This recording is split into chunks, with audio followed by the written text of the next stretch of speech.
আমরা যে আওয়ামী লীগকে ছাত্র নাগরিক রাস্তার মধ্যে তাজা রক্ত ঢেলে দিয়ে বাংলাদেশ থেকে উৎখাত করেছি, আজকে সেই আওয়ামী লীগকে পুনর্বাসনের জন্য ষড়যন্ত্র করা হচ্ছে। বিদেশে বসে ষড়যন্ত্র অব্যাহত রয়েছে।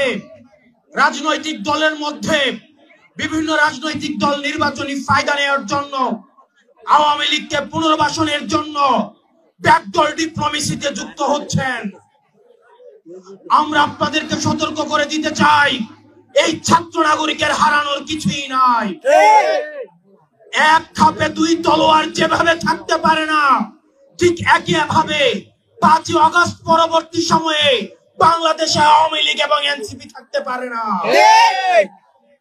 যদি কেউ আওয়ামী লীগকে পুনর্বাসন করতে চায়, উত্তরপাড়া থেকে যদি আওয়ামী লীগ পুনর্বাসনের কোন ষড়যন্ত্র করা হয়, 5ই আগস্ট যেভাবে গণভবন এবং বঙ্গভবনের যে পরিণত হয়েছে, আওয়ামী লীগকে যারা পুনর্বাসন করতে চাইবে ঠিক তাদের পরিণতি এবং তাদের ফলাফল একই রকম হবে।